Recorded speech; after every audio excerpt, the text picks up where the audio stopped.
O psicopata, de uma forma geral, ele tem um buraco emocional dentro dele. É muito difícil de te definir, porque não é só uma falta de energia, é uma falta de energia psíquica, é uma carência, é um buraco. E a maneira como ele aprende a cobrir esse buraco é através do reconhecimento alheio.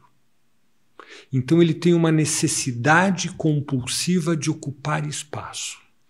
Como normalmente, não é sempre, tem indivíduos talentosos, hein, que usam seus talentos para cobrir esse buraco, aquela história lá do menino da Panam, eu não lembro como é que ele faz o filme, eu não lembro o nome de ninguém, né? Do Catch Me If You Can. Isso, né? Então é o caso de um psicopata refinado, ele não sai matando todo mundo, mas aquelas eu nunca tiro essa cena da minha cabeça, aquelas aeromoças cortejando ele está tentando completar aquele buraco. Quando a pessoa não tem talento, quando ela não tem essas habilidades, ela parte para uma linha mais agressiva. Primeiro pelo seguinte, ela tem um grande ressentimento do mundo porque o mundo a trata mal. Ela compreende que o mundo não dá espaço para ela. E isso cria uma intenção agressiva. E a partir desse sentimento agressivo, que é o destruir alguém que me humilha, ele começa a aprender a obter prazer. Vira um objeto de prazer, mas de prazer compulsivo, Carla. O prazer compulsivo tem uma característica muito interessante. Ele é bom, ele é intenso, mas ele é absolutamente insustentável. Ele não se sustenta, ele é frágil. Você precisa do quê? Você precisa de mais. E aí você vai lá e repete. Por isso que tem tantos serial killers que têm esse perfil psicopático. Dentro da minha forma de entender, essa é a configuração psicológica do indivíduo que comete a psicopatia. Ele precisa daquele ato agressivo como uma única fonte de prazer que ele pode ter, onde ele está submetendo o mundo à sua raiva, o seu ódio, o seu ressentimento. E ele fica preso nisso. Não é errado. Para quem é psiquiatra, isso não é errado. Isso não é bom, isso não é saudável, nem para a sociedade, nem para o próprio indivíduo. Então a gente fica tentando entender melhor esse buraco, que pode ter uma origem química, que pode ter um mau funcionamento cerebral, pode ter uma educação perversa, onde os valores perversos preponderavam, o pai batia na mãe, então ele entende que isso é a maneira de ele se impor no mundo, isso se arraiga, se prende na personalidade dele, e ele fica repetindo esse padrão sem conhecer nenhum outro tipo de prazer.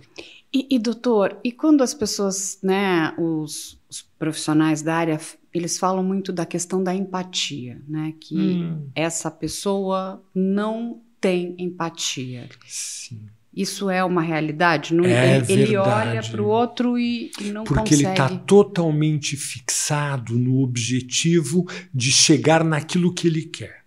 Então ele quer ser visto, ele quer ser valorizado, ele quer ser temido, ele quer ganhar dinheiro, ele quer conquistar mulheres, porque as psicopatias também acontecem nessa área, não só na área do crime, e ele não mede consequências. Não é que ele quer o mal do outro, ele não enxerga o outro. Sabe, um egocentrismo elevado à 15ª potência? Então, quem chegar perto dele e ficar no meio do caminho do objetivo dele, zero. Além do que alguns mais sofisticados aprendem a manipular. Então eles manipulam as pessoas, eles até aparentam uma certa empatia. Coitada, as mulheres carentes sofrem com os psicopatas, que é uma grandeza. Mas é bem feito para elas, sabe por quê? Porque elas ficam achando que todo aquele jeito de ele engrandecer é porque elas são as bonitonas. É nada, é porque o cara é psicopata e está querendo manipular. Então são grandes manipuladores também. Alguns, depende da capacidade intelectual da pessoa tem. Esse pessoal que comete esses crimes, que você, na sua maioria, não tem essa capacidade. Por exemplo, quando a gente pega, né, tem um caso famoso, acredito que o senhor conheça, ele não é brasileiro, ele é um israelense que ficou bastante conhecido na Netflix, o golpista do Tinder, né? E ele causou prejuízo ali a muitas mulheres. É lógico que o documentarista, ele, né, se deu o direito de pegar um recorte ali, que é a história daquelas 3 mulheres. Sim. E eu fui estudar um pouco mais para entender a vida dele. Como é que ele era antes? E aí você descobre que o pai dele era um grande golpista também. Já aplicava golpes ali. O pai ajuda ele a fugir, inclusive, também, porque ele começou a aplicar golpes em Israel, ele teve que sair. E ele nitidamente, né, depois enfim, do documentário, e inclusive algumas falas, entrevistas dele, ele não se arrepende de nada do que ele fez. Não. Então, ele tem essas características que são... Não, mas era uma simpatia, fala a verdade. Mas é o seguinte... É o seguinte... E ele era muito inteligente, que ele se passava por um filho de um... Mas você tem que entender... empresário importante do ramo do diamante. Que a escala de valores deles são outras. Então, qual era o grande objetivo? É conseguir ganhar dinheiro em cima da ingenuidade do outro. É todo esse cenário. Não basta ganhar dinheiro, mas ter que ser em cima do fato de que você consegue enganar o outro. Você consegue imaginar uma forma de poder tão poderosa, tão incisiva? Sim. Então, no meio deles, isso é o que eu valorizava. Você viu como eu fiz ela de trouxa? Então já tem um prazer. Vai em boteco de homem para ver se isso não acontece. Não, mas assim, é impressionante o prazer, né? Que ele... E é compulsivo, Carla. A pessoa não tem a capacidade de resistir. Não tem.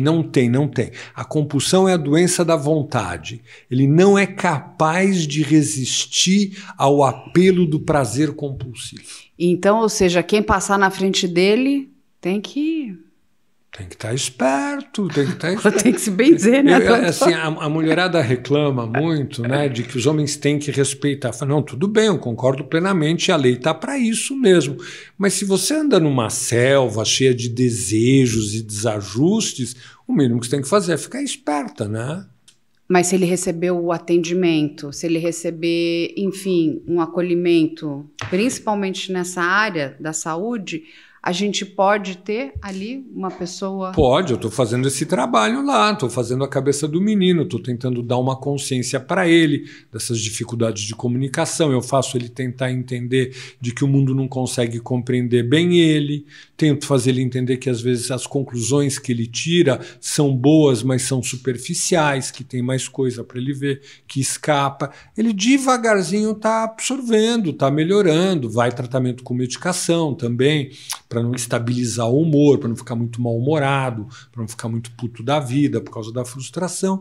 E aí a gente vai tentando modelar. É um trabalho lento, é um trabalho gradual, lógico. Eu não entendo nada de saúde pública, nada, zero. Eu só sei explicar as minhas coisas conforme eu te disse. Mas eu acho que um trabalho bem orientado, por pessoas bem preparadas para fazer isso, evidentemente, como em qualquer outra atividade da vida, vai diminuir a incidência, lógico. Então a gente tem uma possibilidade aí, se ele recebeu o tratamento adequado, de ter uma recuperação ali, pelo menos... Uma melhora, né? Não precisa odiar tanto, não precisa matar, só fica desejando que morra, queimada na fogueira, tá tudo bem. Você vai reeducando, é o que eu faço, você vai reorganizando a mente da pessoa para que ela possa se sentir à vontade para estar lidando com a vida.